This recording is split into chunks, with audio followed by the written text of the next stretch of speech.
think we're good to go. Sorry about that, folks. Just with the constant moving around. I think we're... How's that microphone? Good. Okay, thanks everybody. 10 minutes to talk to you about the first of the KIPI projects, the Kantara... 15? Got 15, yeah. I can filibuster. At this rate, I'll be here all day. The Kantara Identity and Privacy Incubator project, of which there are several, and I'm proud to have been amongst the first with Lockstep Technologies. I don't know if anybody from DHS is in the room, but I want to acknowledge Anil John and his team in particular at DHS for the Identity and Privacy R&D project that's coming out of Science and Technology at DHS. I will be presenting a little bit more about this tomorrow under the topic or under the banner Attributes, Certificates, Redux. I think one of the strategic things that we're doing here is rethinking a concept in PKI that's about 15 years old and in fact died completely from the public imagination, I think. And that is the idea of using X509-like certificates to convey attributes. That's the guts of what we're doing with Kantara and the MDAV project at DHS. And we can also position this not only as being very strategic in its own right for attribute management in the first responder community, but you can also think about this as a new innovation around attributes and the attributes push relative to blockchain.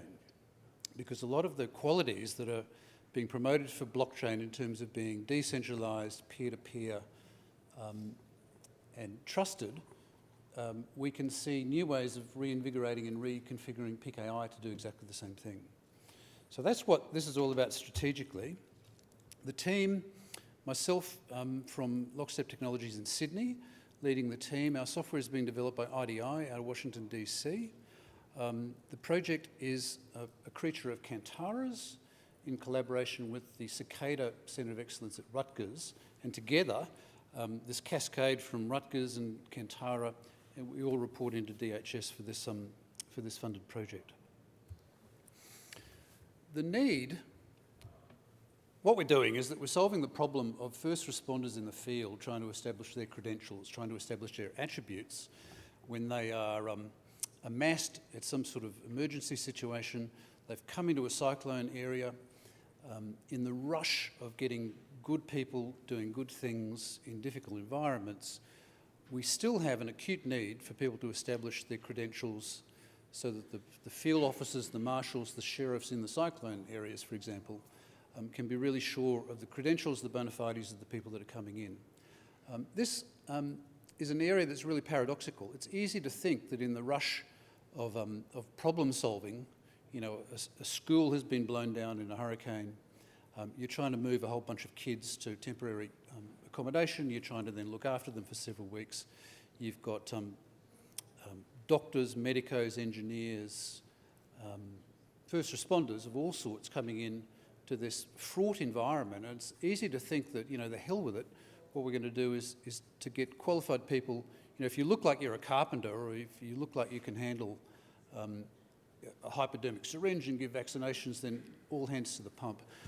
The paradox is that the security and privacy requirements in those environments are just as acute as ever. And in fact, there are some fairly tragic cases of purported medicos coming in and faking their credentials in order to get emergency fees that are available from DHS in these sorts of circumstances. And of course, these circumstances sadly attract bad actors, and children in particular are very vulnerable in emergency situations. So the need to do things like prove that you have a working with children clearance as a first responder in an emergency environment is as acute, if not more serious than ever.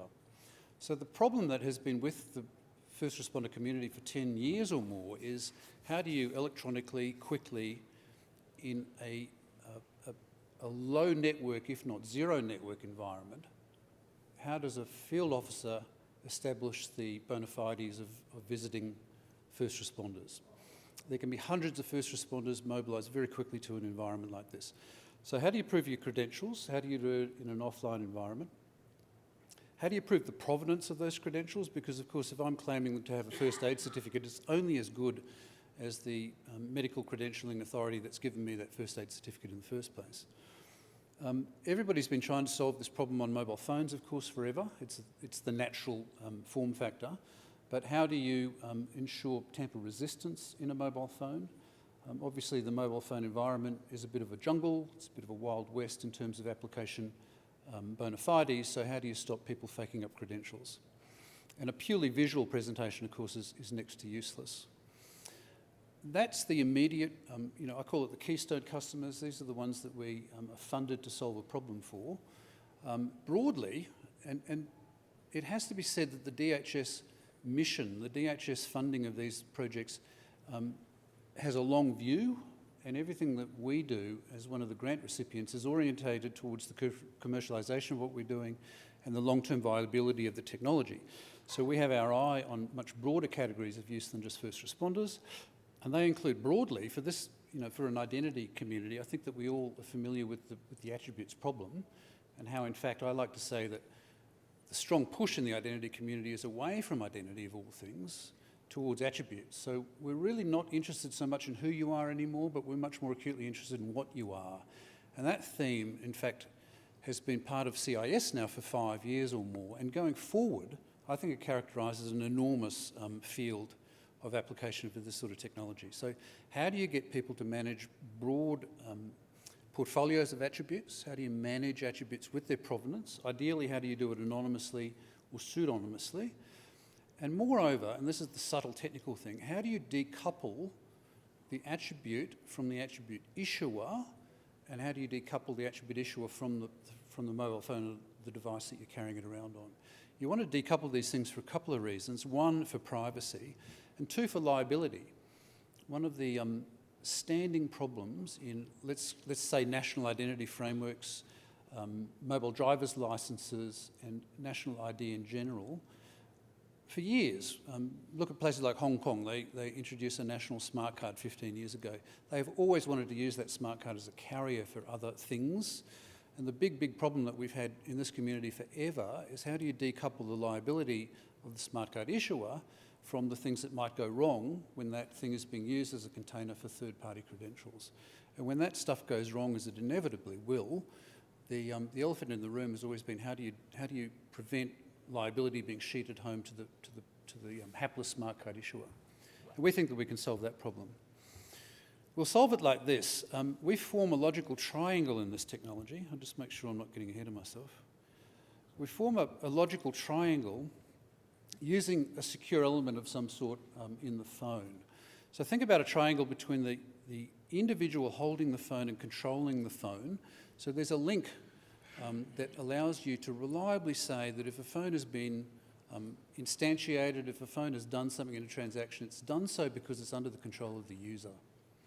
It's not a perfect link. I might have my fingerprint unlock on the phone, I might have that spoofed, I might have my PIN number stolen or whatever. But bear in mind that when somebody loses control of their phone, studies show that within 10 minutes they report a lost phone. So that link is strong, and there's human behaviours that keep that link strong. So the user controls the phone. There's an attribute authority, for example, a first aid a certificate provider, a first aid certificate provider has issued an attribute to the individual.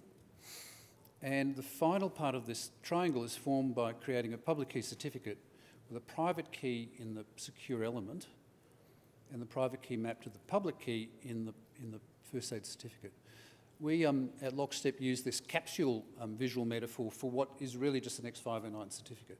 So when you put a capsule together, of course, there's a couple of things branded on the capsule, and in this case, metaphorically, we have the model of the smartphone, plus the identification of the attribute issuer, in this case a medical training agency. And the contents of the certificate can be anonymous or pseudonymous depending on context, but in this case the contents of the certificate are purely the fact that you have a first aid qualification. Now in the field what we're doing is granting this certificate on a mobile phone, on an app, to the first responder, and the first responder is then going to communicate in the field from phone to phone, in a lone network environment to a field officer who, in IDAM terminology, is the relying party. So, important logical triangle being formed.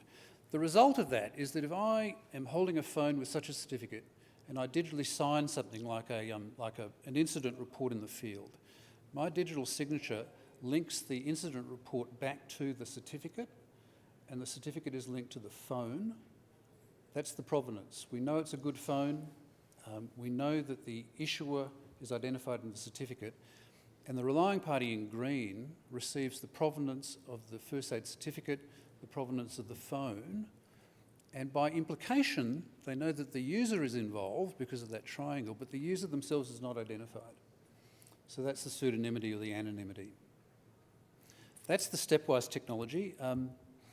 The status of the project, we went through stage 1, which was an architectural phase last year, again with the Kantara and Cicada support. We received funding approval about 6 weeks ago from DHS, and we have just this month commenced phase 2 of this project, which involves a proof of concept, which should be delivered well before the end of this year. The benefits are that we think strategically that we can really transform this vexed problem of integrity and privacy of attributes. We think that we can provide a new way using mature technologies to convey the provenance of not just attributes, but how those attributes have been carried. You know, what sort of mobile phone are they on? Who was the attribute issuer originally? Using mature PKI technologies, we can chain these things together to give assurance of those important elements of the provenance using standard mobile PKI. We've got disclosure minimisation. The certificates themselves need to contain no personal information about the issuer, so we can be completely anonymous if desired. Now, we've done some application modelling which shows that this sort of technology in a mobile driver's licence, for example, could be used for truly anonymous electronic voting. Now, I just want to close on this idea that there is this contest of ideas around at the moment. We've got an amazing amount of, let's say, energy and optimism that's been created by blockchain technology, but it's taken several rounds of analysis to get to where we are, which is the original public blockchain had a lot of promise, but really didn't stack up to close inspection. As Eve talked about very eloquently, the Kantara investigation of blockchain found that these ideas of trust just were not actually being delivered by the first public blockchain. I'd spent a lot of time analysing this space, and I've got a lot of confidence that the new technologies that are coming out of Hyperledger and Microsoft and IBM, etc., are creating more sophisticated promises, shall we say, but they're all works in progress. Meanwhile, the public blockchain has got people thinking about provenance and trust and attributes all over again, but how do you actually put it together? Well, we think that we can use attribute certificates and secure elements in mobile phones to deliver the promise of the original blockchain using mature technology. So this solution works offline. It's very, very fast to process. It leverages these mature technologies that we've talked about. The architecture is elegant and simple, and our proof of concept is going to demonstrate that, delivering sample code and a reference architecture, which has these elegance and simplicity factors that, honestly, we're still not getting out of anything in blockchain. And therefore, it amounts to low risk. And I think that that's one of the things that the first responder community is certainly looking for.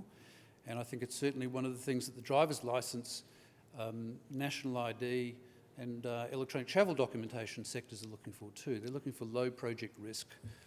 They're looking for low sovereign risk. And when you look at what's happening with blockchain, be they public blockchains or permission blockchains, this is such a work in progress, and there's still such uncertainty about the long-term state of these public ledgers that we think that there's a real case to be made to go back to mature PKI. But the exciting thing as a researcher and an analyst for me is that there is a great contest of ideas happening. And again, I'd like to acknowledge DHS for having some bravery in this area. They've actually sponsored 5 or 6 projects in this area. They've sponsored some blockchain work. You'll hear more about some of that ledger work at this conference from sovereign and distributed IDs, and God, there's so much innovation happening at the moment. So I find that kind of exciting, and I think that in a sense, PKI and attribute certificates are in there competing in this contest of ideas. Thanks very much. Happy to take any questions about the project itself or some of those longer term possibilities. That's it. We've got a question here. Yeah, they're well done. Steve, thank you. I'm Mike McGrath from Vasco, and the project you're working on is very similar to a project I was working on about 7 years ago that EHS was really championing, which was the first responder authentication credential, smart card-based X509 certificate. Using Given PIV. by cards. Yep.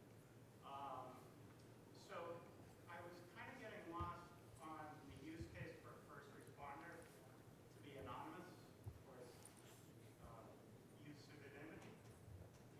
I would think they want to know who those people are. So can you elaborate on that? Yeah, good catch. And in a 10-minute presentation, what I've done is that I've taken a longer thing and shrunk it down, and I've blurred those two areas. So indeed, anonymity and pseudonymity are not required in the DHS first responder environment. But what we are trying to do is to say that this technology of anonymising an attribute, or potentially anonymising an attribute, means that this is a good solution or a good infrastructure going forward to mobile driver's licenses, where you do want, I think, an anonymous attribute presentation, anonymous proof of age, for example. So you're absolutely right, and apologies for blurring those two things. Anonymity going forward, but right now the first responders would be strongly identified, yep. And just to hit on your point, this problem has been around for a long time. We're trying to find PKI service providers, and DHS introduced us to a number of federal PKI providers. There's 6 or 7 existing FPKI providers that have been around for 10 or 15 years or more. We spoke to a lot of them, and we were told that this attribute problem is a solved problem in some people's minds, and I think that is disputable. I don't think there's any one solution to this. I think there's a number of ways to skin the cat, and I think that we're doing one of them.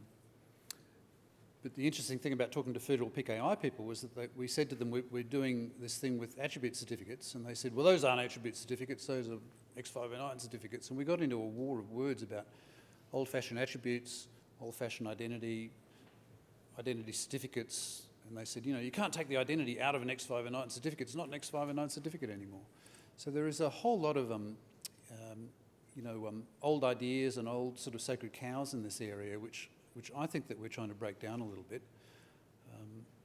I've said for a long time that PKI is its own worst enemy. The sort of religious ideas that we've had about identity, and X509 can't do attributes, that's a different thing. Those sort of sacred cows have been so unhelpful. PKI companies run around turning their hair out going, how come we're not selling more certificates? And I say to them, well, maybe if you rethink what your product is all about, then maybe we could break through. So I think that we're trying to do that. Yeah. Warren from Telex.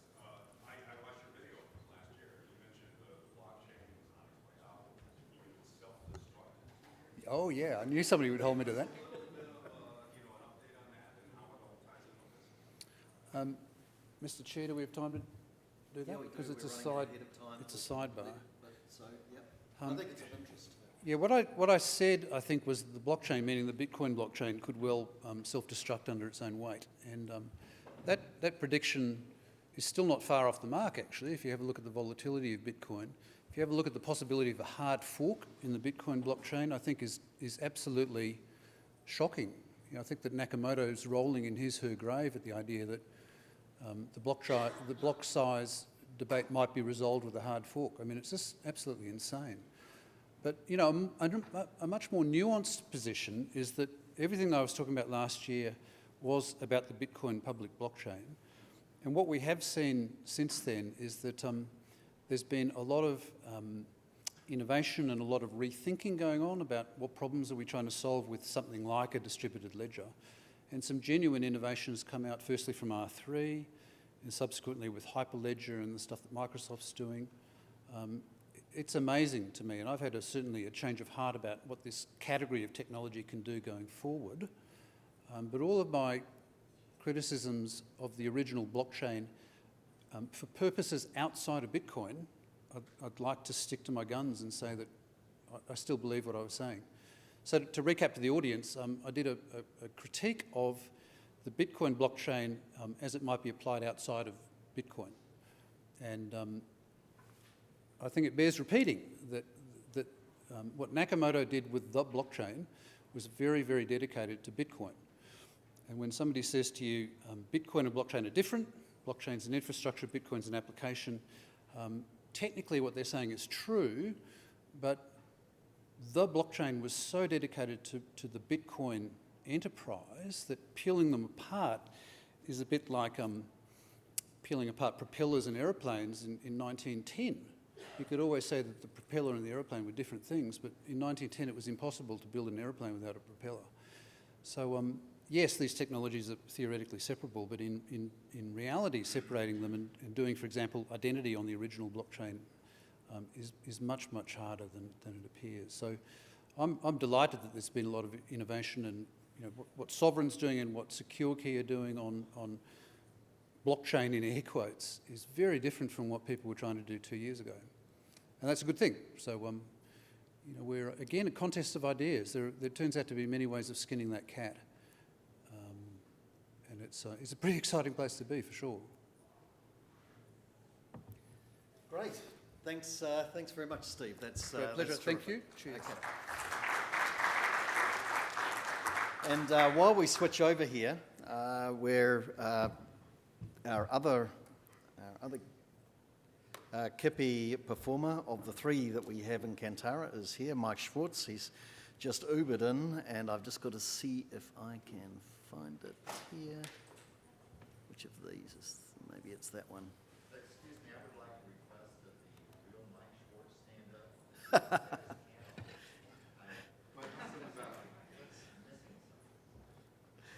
The real Mike Schwartz. He is here. Okay. Right, so one of the interesting things about this, of course, I want to just give a little bit of a context to this. Why did DHS come to Kantara for doing that?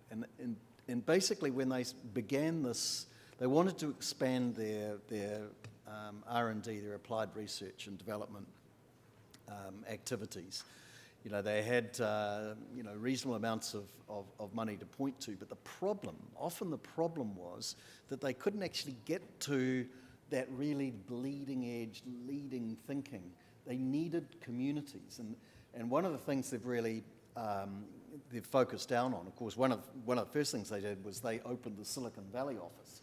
So they used the Silicon Valley office as their direct feed. But Kantara and a couple of other folks are being used as really channel partners. So we work through Rutgers University currently, so basically the money flows from DHS through Rutgers University down to Kantara and down through to our performers, with Kantara taking a small admin fee to cover our project management along the way. But this was a deliberate effort by DHS to try and use a community like Kantara that they knew were bringing new thinking, innovative thought leaders, bleeding edge stuff, and they wanted to try and point to attract those kind of people to this funding program. So what you're going to see here from Mike is actually a classic that Steve introduced, where DHS has said, okay, we've got this, first responder use case. How do we manage, identity and privacy in a first responder kind of use case and environment? And they chose from Kantara 2 projects. Steve's was the first, and it was followed by Mike. And what you're gonna see from these 2 guys is effectively very, very different solutions that can be applied to a first responder use case. So with that, I'm going to pass on to Mr. Glue. Thank you. Hi, everyone. Thanks, everyone, for coming out to support Kantara, and thanks, Colin, for your tireless efforts across many time zones. We're going to keep this pretty short. These are the slides that I'm presenting at a DHS summit, and I'm supposed to do it in 5 minutes, so they're supposed to be short. Time now. We're ahead of time. I think I've got So that's me. I'm Mike Schwartz. I'm the founder of Glue. And on this project, I had a researcher, a former Stanford researcher who's helping us and also a individual from the first responder community, George Pearson. So we have sort of a diverse team.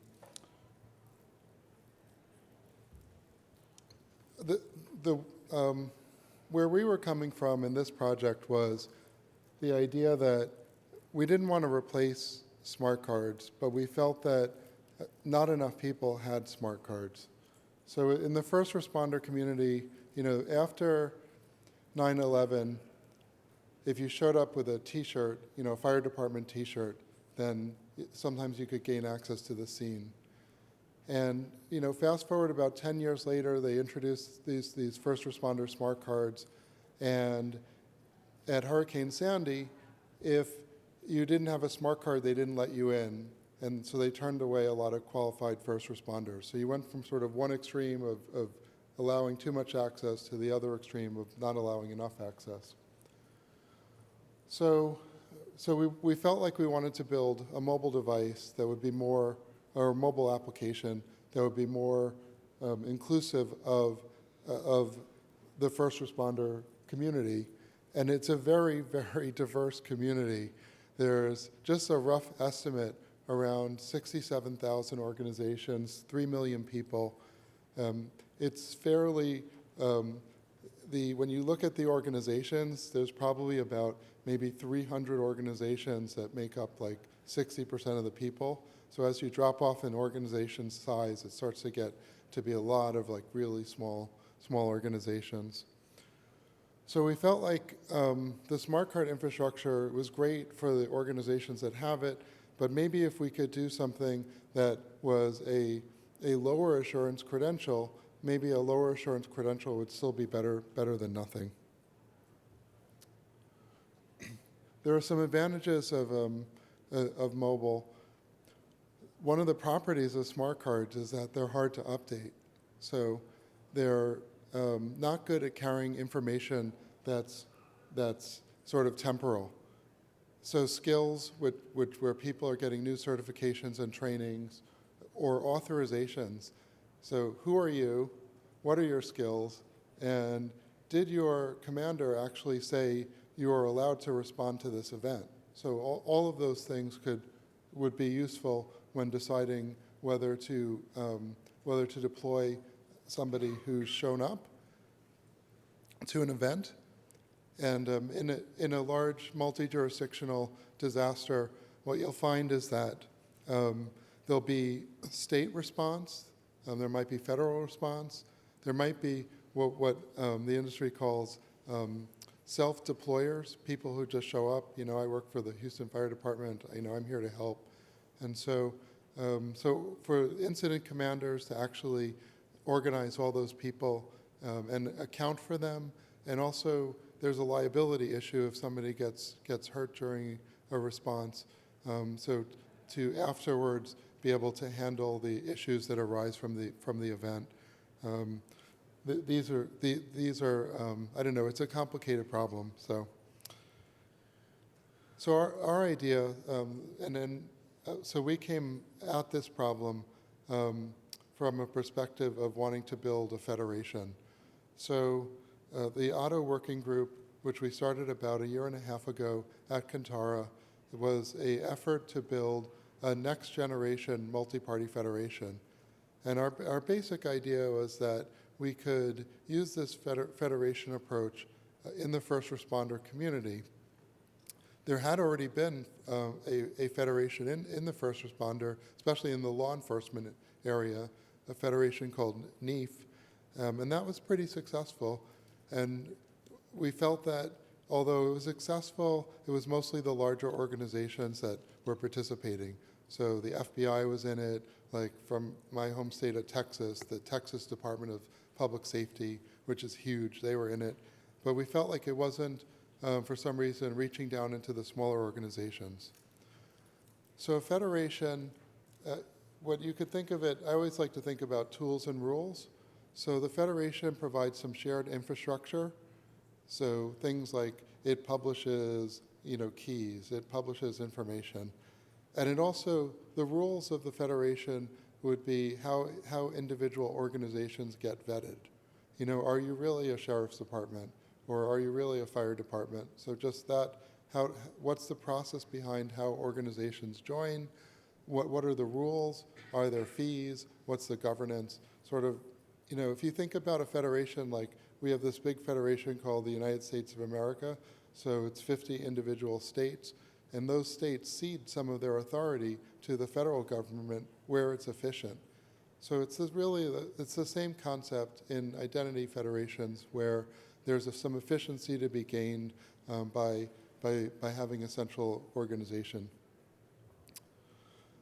So the question that comes up is, how do I know if I have a very centralized process and I'm issuing, for example, smart cards, and I know the process under which these cards are issued and, you know, what people have to do to get them. I know they carry a certain amount of trust. So how do we know how much we can trust this sheriff's department? And I don't know much about their identity processes and procedures, and I don't know much about their security. So luckily, part of this challenge was addressed by an NSTIC pilot and was actually tested by Georgia Tech under a concept called trust marks.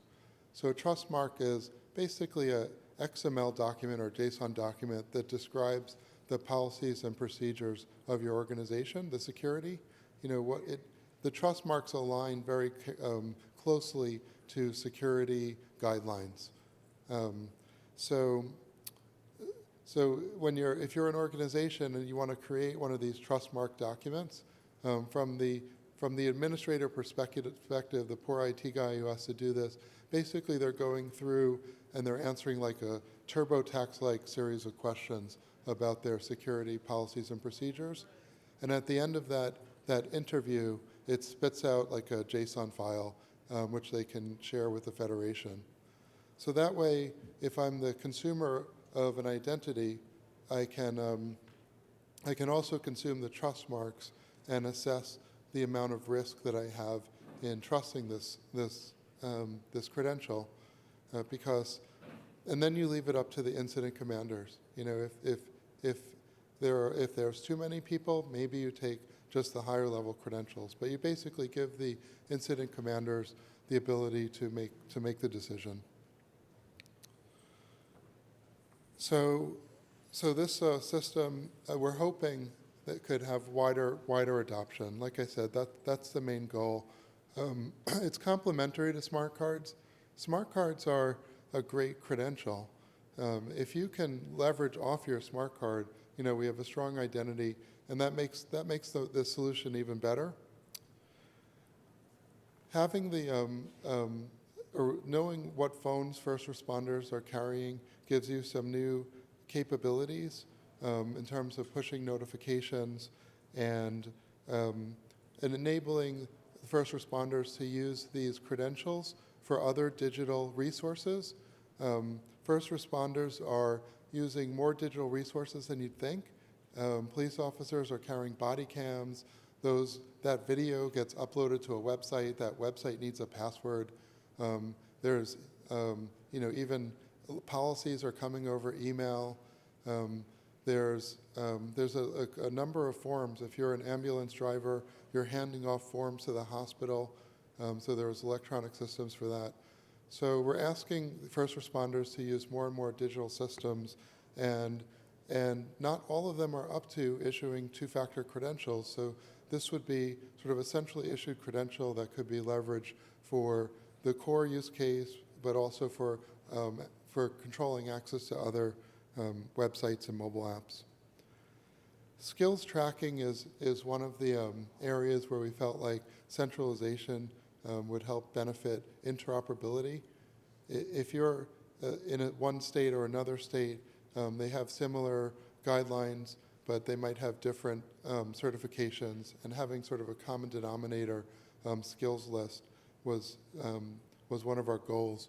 And to achieve this, we're using a new standard out there called Open Badges.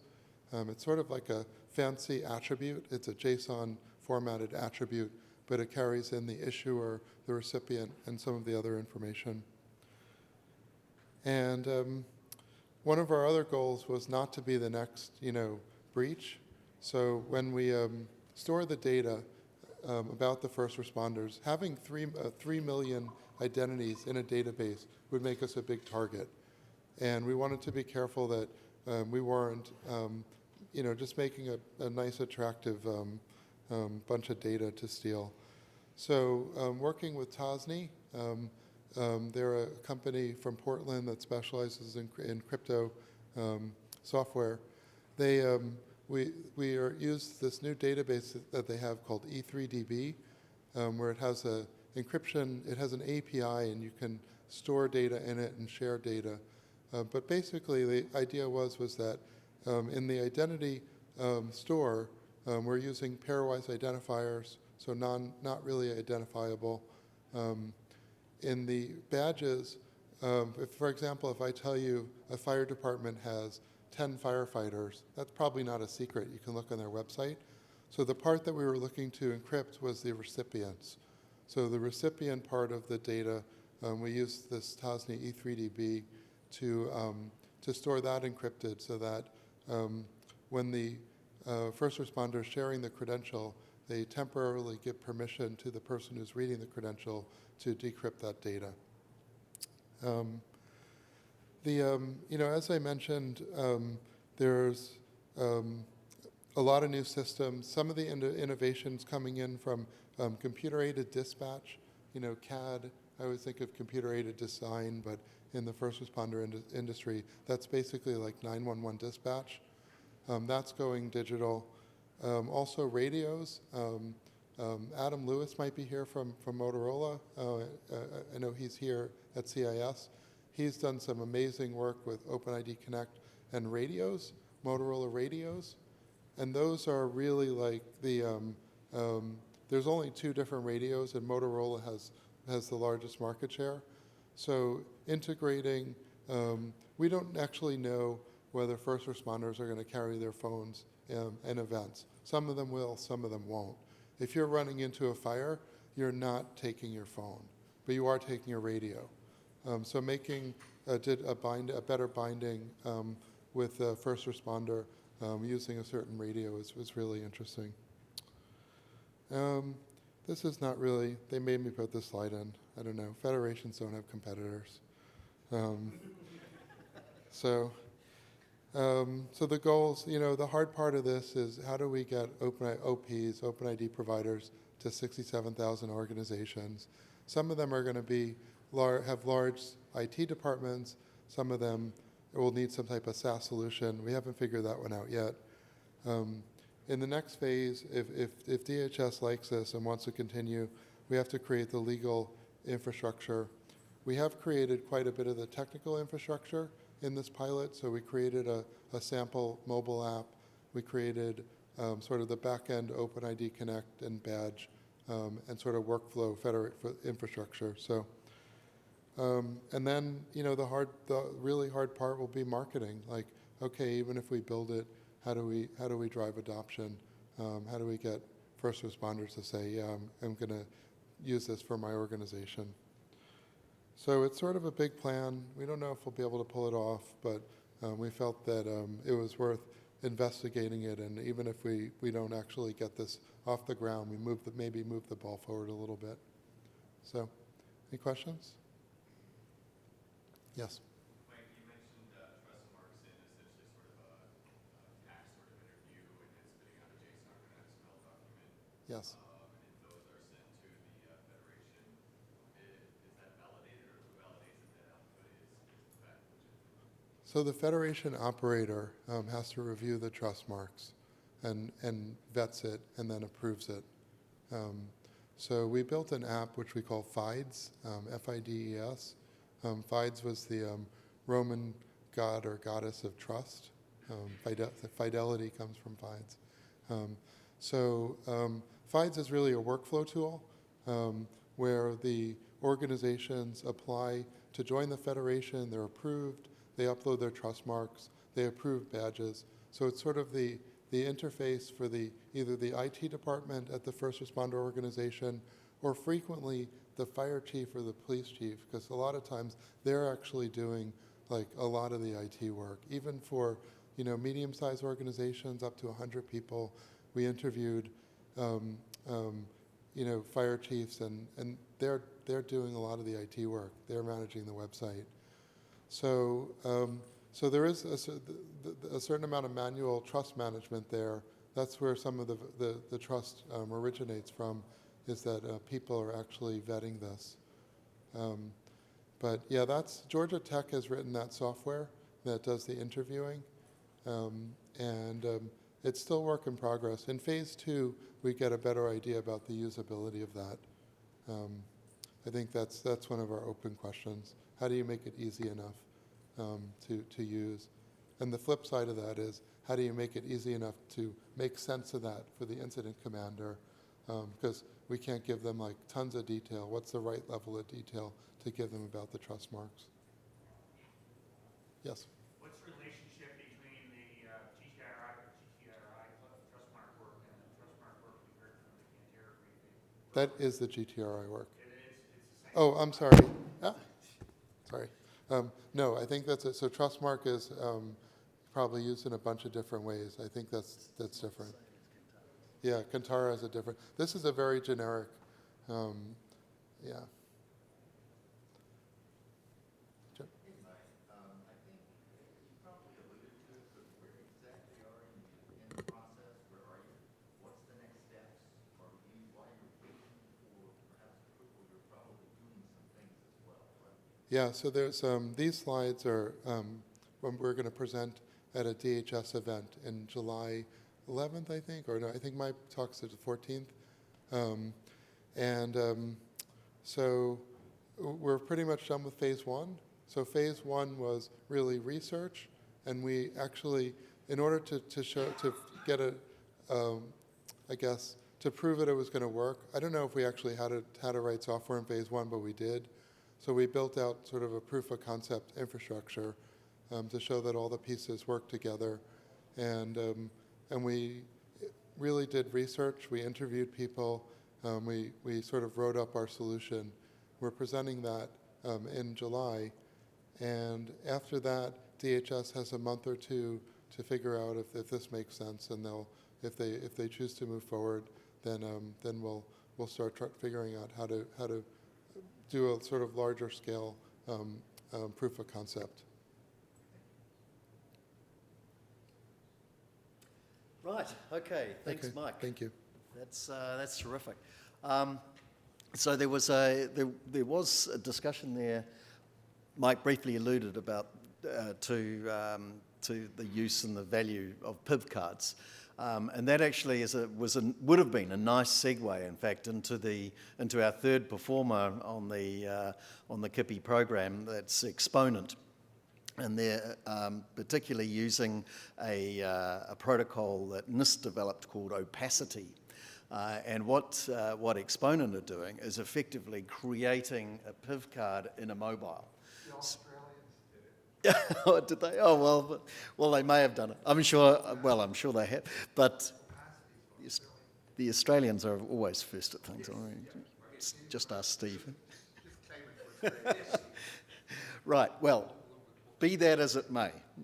In fact, if we go back, remember, of course, that there probably are some people in the room that still think that OMB M0404 was created by the US, and 863 too was 863 was created by NIST. But in fact, actually, just a little bit of context: both of those things were actually born out of the UK government's RS-DOPS. So it just shows that, plagiarisation has a great place. But nonetheless, I did want to point out that certainly the smart card and the notion of using a mobile phone and placing it against a building access point in the way that you would press a smart card against it is a great and valuable piece of work, and certainly Exponent are now moving to their second their second phase as well, having just completed their first. So it's great. If we can get ERASMUS, Mike and Glue through into phase 2, it'll be a terrific thing to get all our 3 projects into the bigger money. So that's great. In the meantime, just asking Sal D'Agostino to switch hats again and to come up and talk about IDESG, one of our many liaison partners. And before I do, while Mike was speaking, I noticed that Brett McDowell was in the audience. He's now since got up and left, for those of you who know Brett. But I just wanted to acknowledge and recognise Kantara's first executive director from years gone by. So it goes to show that we're still a close family.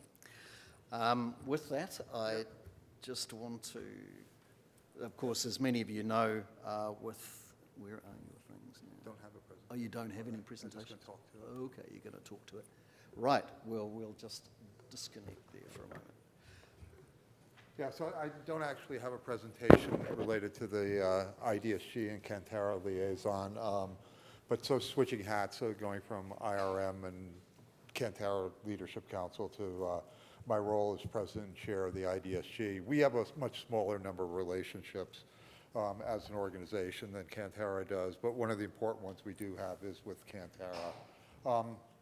How many people in the room are familiar with the Kantara Identity Assurance Framework that was presented earlier? Okay, so it's a framework which is cross-referenced to the standards that the U.S. government does so that you can issue credential service providers credentials 1 through 4. It was very credential focused. So that's a framework. How many people are familiar with the identity ecosystem framework that was developed by the IDSG? How many? So were those all the same people? I'm not sure. But then how many of you are aware that the IDSG and Kantara have actually done a mapping to look at those 2 frameworks to see how they relate to one another? Yeah. How many of you are aware that that's a completed process at this point, and that they're actually, and then that there are results available, and sort of not surprising from an IDSG perspective. We found that a lot of things that Kantara is doing, the IAF, absolutely lined up. And also not surprisingly, given the fact that the IDEF is a framework which has sort of as its 4 pillars, usability, privacy, security, and interoperability. There are a number of these things which were not necessarily part and parcel of what Kantara did. And as part of that, when we did the mapping, we not only looked at the IAF, but we looked at how Kantara was also leveraging the U.S. privacy principles and incorporating that into the IAF as well. But even with the inclusion of that, there were still some things like around the usability framework that we had in the IDSG that could have been brought into it. So we think there's actually some really sort of fertile ground here that results from this mapping. One of the things that takes place as a result of it, and why the IDSG was interested in it, was that, we also have an IDF registry for self-assessment if people would like to use this sort of well-rounded framework to self-assess their identity services. People who have gone through the Kantara service assessment criteria for the identity assurance framework and are mapped at level, whatever it might be, 2, 3, or 4, are capable of then being brought in directly into the IDF registry without any further particular lifting on their part other than signing the terms of use of the IDF registry. So the idea all along was that everybody needs another set of standards and another framework, like a hole in the head to some extent, right? And at IDSG, we sort of recognized this all along. And when we came up with the framework, it wasn't our desire to come up with something again. Basically, we were just trying to gather best practices together and then put them in a place where people would recognize the things that they've done from other frameworks and could reuse. And that was really the purpose here. So so we're not saying that you have to go out and do a self-assessment according to the IDSG. That comes along for the ride, and that's really kind of a view that we have in the world of frameworks and standards in general. And as someone who, as a practitioner in this field, and has been every time I had a new product, gone through the litany of certifications that are associated with it, particularly selling stuff to like the intelligence community. You end up having to spend a lot of money in order to be certified. And then very often you find out that you're certifying the same thing over and over again. Hopefully we've taken a step in the direction of eliminating the need to do that. And that's really the thing that I think is most important in terms of the collaboration. Colin, has been a great board member of IDSG. It's hard to fathom that he has the energy to contribute to another organization, given what he's doing inside Kantara, but he absolutely does. So I want to thank you for all the work that you've done there, Colin. And and if anybody wants to follow up along the particulars of this, or has been assessed by Kantara and wants to be listed on the IDF registry, happy to facilitate that. And I really don't have much more to say than that, but happy to answer any questions if anybody has any. So thank you. Thanks. Any other questions for Sal before he disappears? He goes. He has disappeared.